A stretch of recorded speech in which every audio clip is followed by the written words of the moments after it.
Ladies and gentlemen,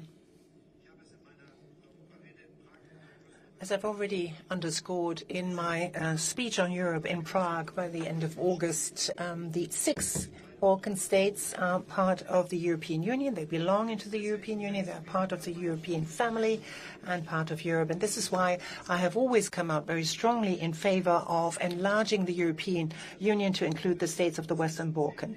And the so-called Berlin process is very important for the success of EU enlargement. I'm delighted, therefore, to be able to welcome today, that I was able to welcome today, rather, the representatives of the participating states and institutions to the Berlin process. And I was gratified to see that all of the minister presidents of the states of Western Balkans came to Berlin, accepted our invitation. This Berlin process takes place ever since 2014 now for the third time under the German championship, so to speak, and we have hosted it, and I'm also very glad that I was able to have here Prime Minister Edi Rama of Albania. He will be hosting the next meeting, and the President of the European Commission, Ursula von der Leyen, is also present here, as you can see, presenting the success and the results of this summit. The development of the Western Balkans and its integration into the EU is central to me.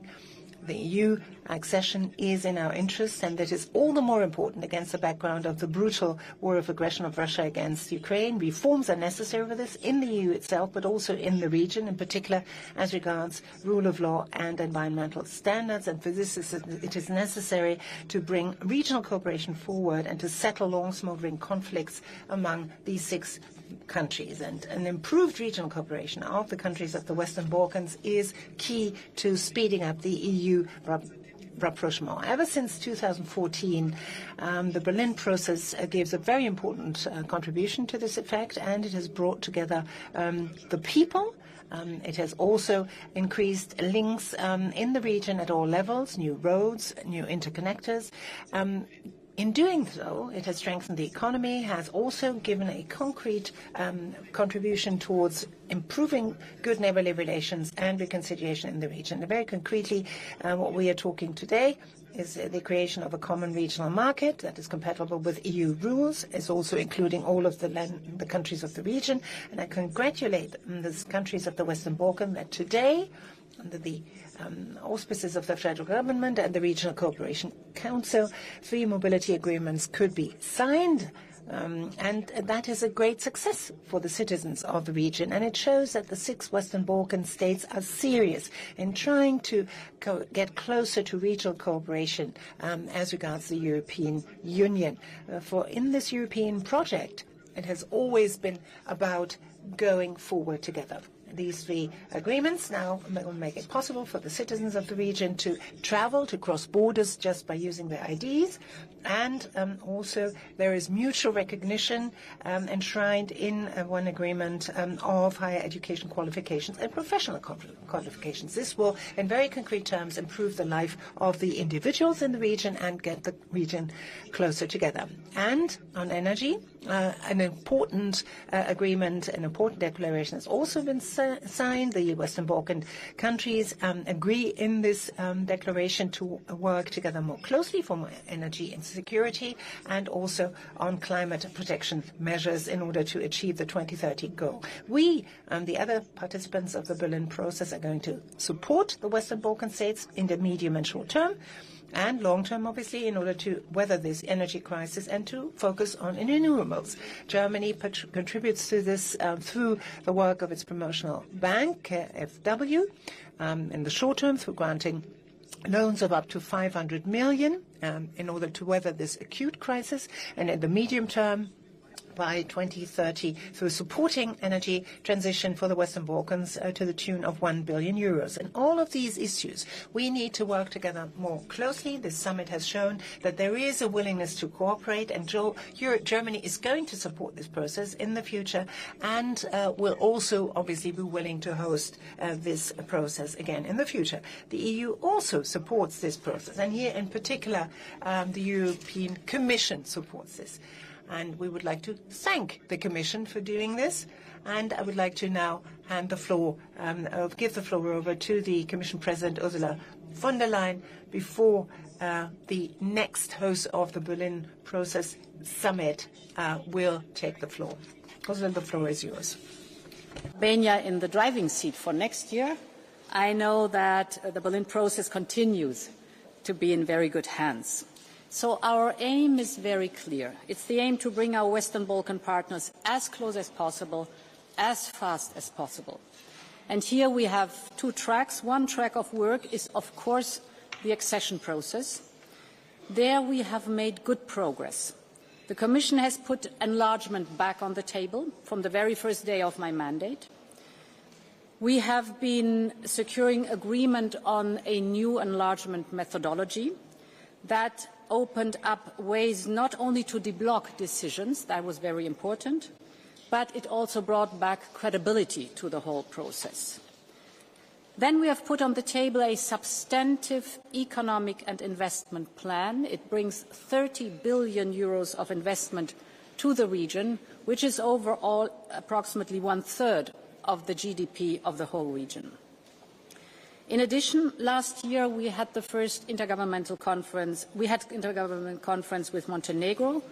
We opened one cluster with Serbia, and this year we were very happy that we finally managed to have the first intergovernmental conference with Albania and North Macedonia, started the screening process, and we made the proposal to Council to give Bosnia and Herzegovina candidate status. I must say this progress, which is good progress, dear Edi Rama, was possible because of the progress made in the Western Balkan countries themselves, so it's your success. Indeed, a second track of action is the Berlin process. And here the goal is to deepen our economic integration. And yes, we are facing manifold challenges. Most and foremost, Russia's invasion of Ukraine, that marks a geopolitical shift on our continent. But the longer the Russian war lasts, the more determined we are to stand together and to withstand. We know that our investments in the Western Balkans are not only important for a conducive business environment, this is also the case, but that these investments are investments for peace, stability, and prosperity of Europe as a whole. Against this backdrop, indeed, we discussed in depth the knock-on effects of the Russian war on energy, and therefore today's declaration on energy security and the green agenda for the Western Balkans mark a very important step. As the Chancellor already said, we are united in the goal of climate neutrality by 2050 and our climate targets by 2030. Now, if we look at the immediate crisis, it's important that we synchronize our steps. We are in an energy community. Therefore, in the short term, this means for all of us diversification of energy sources, the reduction of our dependency on Russian fossil fuels, and to keep energy prices in check with joint action. But we are also aware of the fact that unprecedented crises demand or need unprecedented steps and action, and therefore I am pleased to announce that the Commission will put forward a substantial energy support package. For the Western Balkans, it's €1 billion in grants, and it has two different parts. The first part is €500 million in grants as a very immediate financial support for the 6 Western Balkan countries, to put them in a position for the very short term to support vulnerable households and vulnerable businesses. This budget support will be adopted in December and available in January, in other words, very short term. The second part, the other 500 million euros in grants, will be dedicated to investments in energy infrastructure. So these are mainly investments in gas and electricity interconnectors to really have a common grid and interconnection in the region with the European Union. Very important is the emphasis on investments on renewable energy, because this gives us independence, it's clean energy, and it creates good jobs at home, and of course energy efficiency measures. In addition, we will strengthen the security of supply by improving and facilitating the access in each other's energy pipelines and storages. This is for the emergency. In case that somebody is in trouble, there is solidarity from all of us. And the European Union and the Western Balkans will harmonise their crisis and emergency plans and measures in a spirit of solidarity and increased mutual resilience. Finally, we are also inviting our partners from the Western Balkans to join us in our European attempt to have a joint procurement platform, so really to develop the strong market power we have if we stick together. And this brings me to the second point, the regional integration. That's the development of the common regional market. It is for us a very important stepping stone towards the EU single market. And indeed, in this regard, I welcome today's signature of the three very important agreements. The freedom of movement is key to both. It's key to the development of the common regional market, of course, but it's also key to the integration of the Western Balkan in the European single market. It's about the people. Be it students, be it professionals, they will bring the region forward. And therefore, the agreement is so important for 18 million people to move freely within the region. Professionals can tap their full potential regardless of where they work. And the professional qualifications, be it of skilled workers, students, researchers, medical doctors, dentists or architects, they will all be recognized throughout the Western Balkans. Very important is also that the national ID cards will be accepted at every border. So these measures will not only boost intra-regional travel in the Western Balkans, but it will also strengthen personal and cultural bonds between the people of the region. And in the very end, it's always the same good old story that has always been at the heart of the European project. It's enhanced cooperation and harmonization that bring peace and prosperity to all. So we should use every opportunity to get closer with our best Western Balkan friends, and thank you once more for a very good Berlin process. Thank you very much, and I must say that everyone from the region was very pleased to be here today in Berlin, 8 years after the Berlin process was launched in this very same building. And I must also say that Angela Merkel was proven right, because if today we have a united region in a very complicated moment of history for all Europe and for the whole Euro-Atlantic community, the public secret is the Berlin process. When we gathered here for the first time, we hadn't met each other for centuries. And nowadays, this is very, very much what we all like to do. And I would like to really thank wholeheartedly Chancellor Scholz for his engagement, for the great hospitality, for the outstanding German bread, and of course, last but not least, for trusting Albania and myself to host the next Berlin Process Summit in our wonderful country. And I very much hope that what was discussed today and taken carefully in the notes of the Chancellery will see progress in the next summit in Tirana, starting from the energy crisis, where we feel that we are not left aside. We are not alone, because just a few days ago the President of the European Commission, Ursula, made a tour in the Balkans, and she didn't just bring nice words of solidarity, but also very important financial support, important to start with, not to end with, of course. And in the same time, we are looking forward to see progress in the interconnectivity.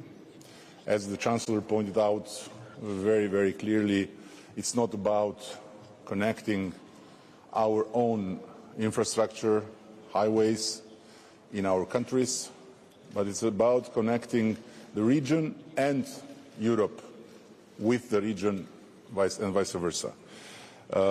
We hope to see progress in the digital sphere, because these were the three main pillars of the Berlin process since day one: energy, interconnectivity and digital. But today we are also facing the challenge of cybersecurity, and it was discussed.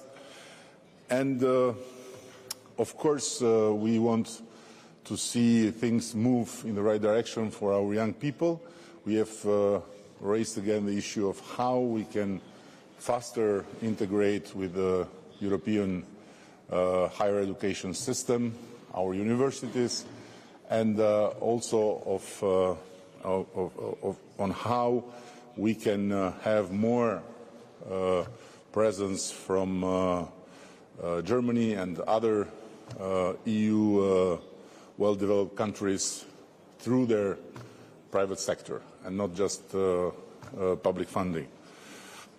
To end with my, I hope, short introduction, I want to say that it's very important what we signed today.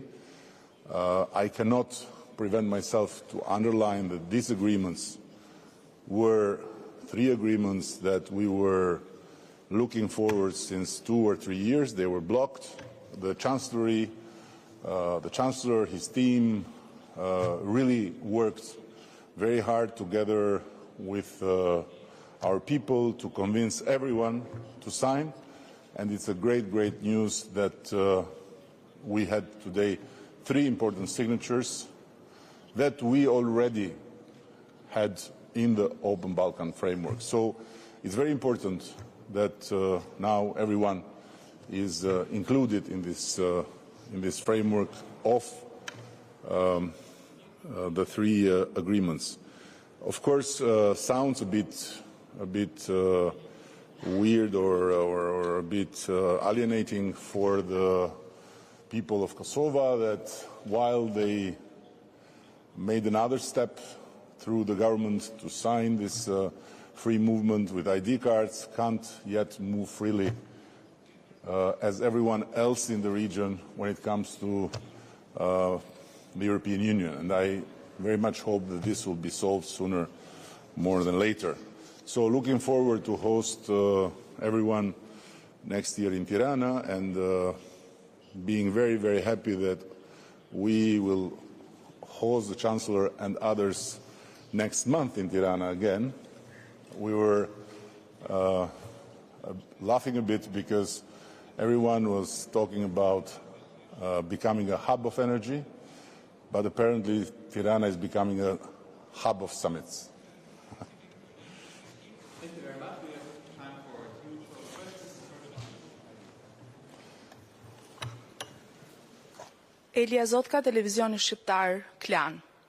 Po zgjedh si kancelari të flas në gjuhën time, një pyetje të përbashkët për kancelarin dhe I prefer to speak in my language. There's a question I would like to address to both the Chancellor and the Prime Minister.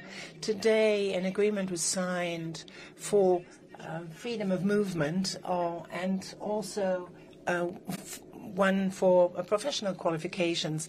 The doctors, however, see their future in Germany. Prime Minister Rana, you quite often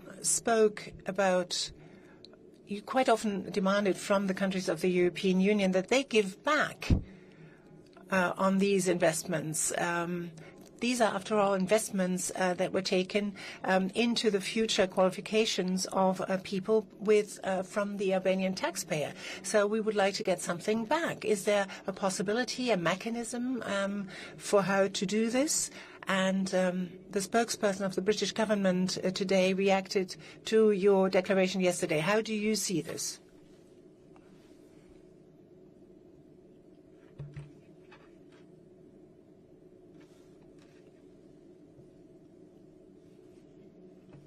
One of the main the free movement of labor is one of the main advantages of the European Union. So all that are going to join the Union are willing to accept this concept of free movement of labor, which we have now for more than 400 million people, and if you look to the workforce, 220 million. And if you look at it, it works more or less quite well.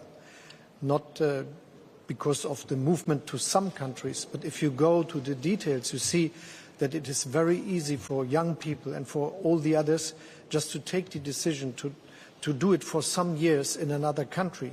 And doing this and going back is something that is enlarging the experiences and the advantages of many, many people. And so I'm very sure that free movement of labor is a very good concept for all of us. Yes, you are right saying that brain drain is a problem for countries looking at the different wages you have in the member states of the European Union, and this is even so for all those countries that are already member. But if you look to it, you see many of them going back later in their lives, and then the country is profiting from the experiences that they reached abroad.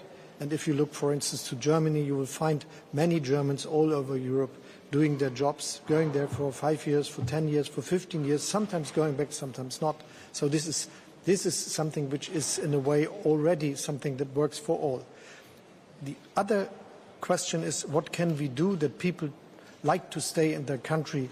And this is, the only answer of this is hope. If we are making it very good in developing the countries, creating a better economic atmosphere, making feasible that good jobs and good future is feasible in all the member states of the European Union and those countries that are willing to join the Union, I think this is the best answer to this problem.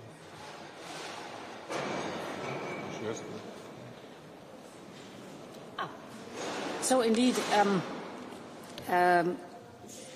if you look over time for free movement of labor, and the Chancellor has already said how beneficial it is for all sides, that you see we have had this process of partial brain drain in any country that was in the accession process. And the closer you come to accession, the less strong this effect is. The solution is in raising the living standards. That's our common goal. But there are also below that one, because this takes time. And this is, of course, for families, for example, in the Western Balkans, who want to keep their young people close to them, a difficult question if you see the time dimension. There are quite good examples where you have agreements cross-border, for example, for medical doctors, to have an exchange for a few years and then to come back and to deliver on the experience that is gained. And there are many very good examples for that, so this is something we can learn on. And as you, Prime Minister, raised the question of universities and cooperation, and of course in universities are, for example, also medical faculties. This might be a topic that we should develop in depth. Also, for example, Erasmus, so the movement of students within the Western Balkans and the European Union. We have started work on that, but it could be a very interesting point and deliverable for the Western Balkans Summit to come with solutions and to come with proposals on this, for you, so important question. Thank you. I'm not aware what the spokesman of the British government said today, but I think that this country here is a great example that Britain and the British government should look into. Germany had the same problem, similar, some years ago, when with the big wave of the refugee crisis, also people from our region and also people from Albania joined. And I never heard any German politician, let alone government minister, talk about invasion. And I never heard any German politician, let alone government minister or interior minister, talk about Albanians being criminals and bringing criminals. But I saw a government that was very interested to address the issue with dignity and respect for the Albanian people, and to move forward concretely by first putting Albania in the countries of safe origin, tightening up the system of applications, and practically ending that moment of somehow turbulence in the most dignified and in the most respectful way. So instead of fueling a crazy narrative of invaders and gangsters to cover up for totally failed policies on borders and on crime, the British representatives need to come to Germany and learn quick and fix their own problems. We are not here in Albania to fix the problems they have in Britain. And secondly, I have to remind that our people, until they reach France, they are totally legal. So if there is a problem in the channel between France and Britain, they have to work with each other and to find a way to solve it. I know Brexit has made it more difficult, but this was a decision of the British people, not of the Albanian or of the French people. And at the end, we are very much happy to cooperate, to do whatever we can on our side, but we'll never ever accept this kind of rhetoric. Albanians in Britain are a great community, fully integrated. 70% of them, and they are not millions, they are just 140,000. And for 140,000 people of another community, Germany would not even count, just to be concrete. 70% of them left Greece and left Italy and didn't leave Albania. So there are 1,200 business leaders, Albanians. There are very well-respected academics, and so on and so further. And when it comes to criminals in the British jails, the number is less than 1%. So to single out the community and to talk about gangsters and about criminals doesn't sound really something that is very British. Sounds more like screams from a madhouse.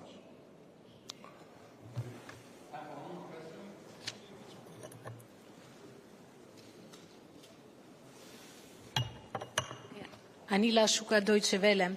Eine Frage an Anila Schuka from Deutsche Welle. A question addressed to Federal Chancellor Scholz. You said the conflicts in the Balkan regions are supposed to be settled, and they need to be settled also if we look at this crossroads, this watershed moment that we experience right now. Germany and France tabled a proposal to solve the Kosovo question, sort of the normalization between Serbia and Kosovo. So My question is, how urgent is an agreement, in your view, between Kosovo and Serbia, and when do you expect this to happen? And if we still have time for a short question addressed to the three of you.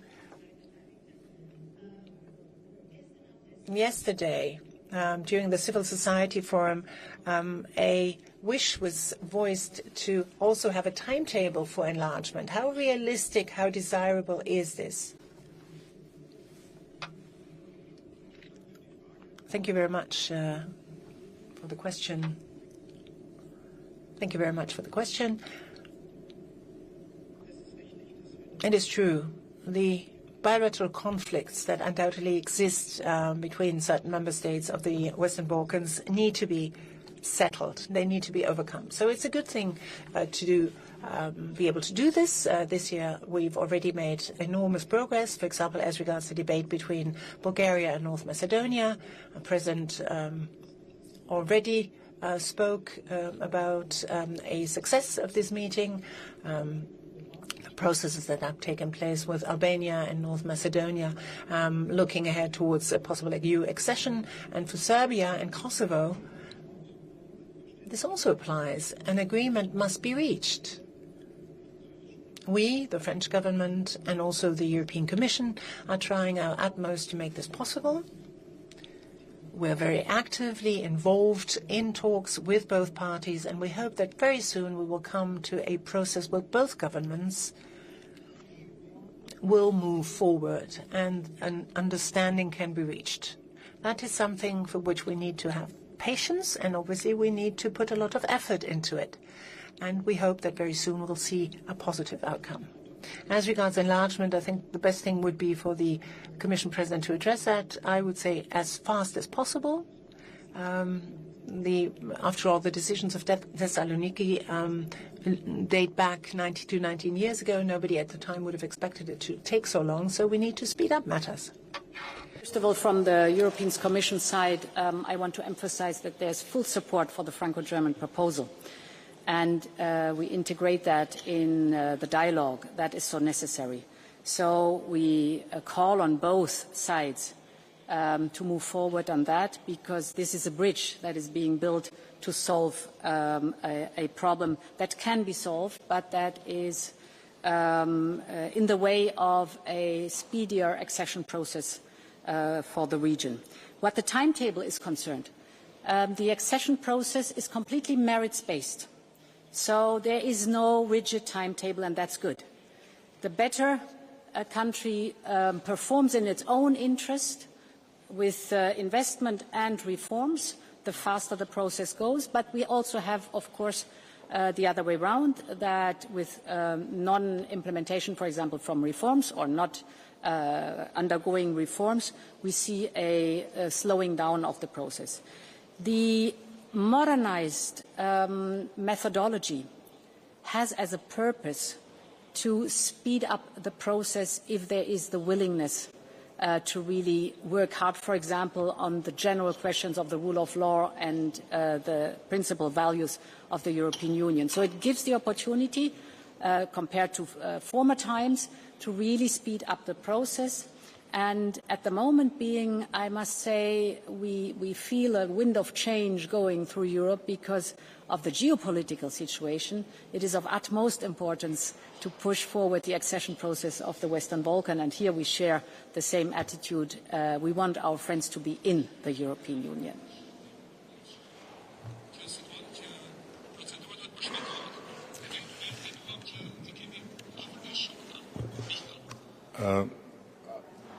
I must say, first of all, that the new German and French plan offered to Serbia and Kosovo is really a great opportunity, not just for Serbia and Kosovo, but for the region, for Europe. And I very much hope that both sides will take it very seriously, and both sides will understand that it's time to see it also as an important contribution to the whole European architecture of security.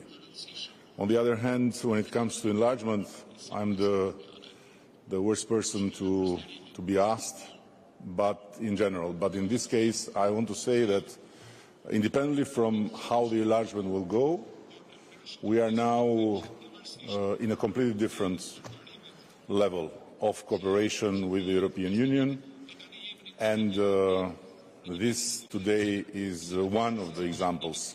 There are other regional initiatives that are important. There is also the continuous path of common summits between the European Union and the Western Balkans. There is a new political community, so the space of dialogue, of cooperation, of mutual understanding and mutual efforts has increased, has been enlarged a lot. Of course, we need to do our own homework to get in the European Union. This will not change, and this should not change, because the work needed to become a full member is, first of all, a work that improves our own performance and makes our states functioning democracies at their best. So we don't need discounts, and we are not going to ask for discounts. And finally, I want to say that the Berlin process has proven itself so good and so efficient when it comes to the political understanding and when it comes to strengthening this sense of belonging to the same space, being named European Union or being named just Europe. And now it's time to push, to make it more consistent, more concrete, also to try and give common answers to questions like brain drain, to questions like better wages, to questions like better quality of life, and so on and so further, because Germany and the big rich countries of Europe will continue to be attractive for our people, as they are for many people, and we can't change that by telling them to regress. We have to run and to progress as much as we can with their help, and the sensation I have is that there is really a strong will to help. So we can't ask for more. Thank you very much, Chancellor. Thank you, Ursula. And let me finish by saying, when we had the signatures, we were 4 Albanians, 2 Germans, and some others. Now there are 2 Germans, 1 Albanian. So Albanians should really understand that we have never, ever been better than today. Of course, there is better in the future.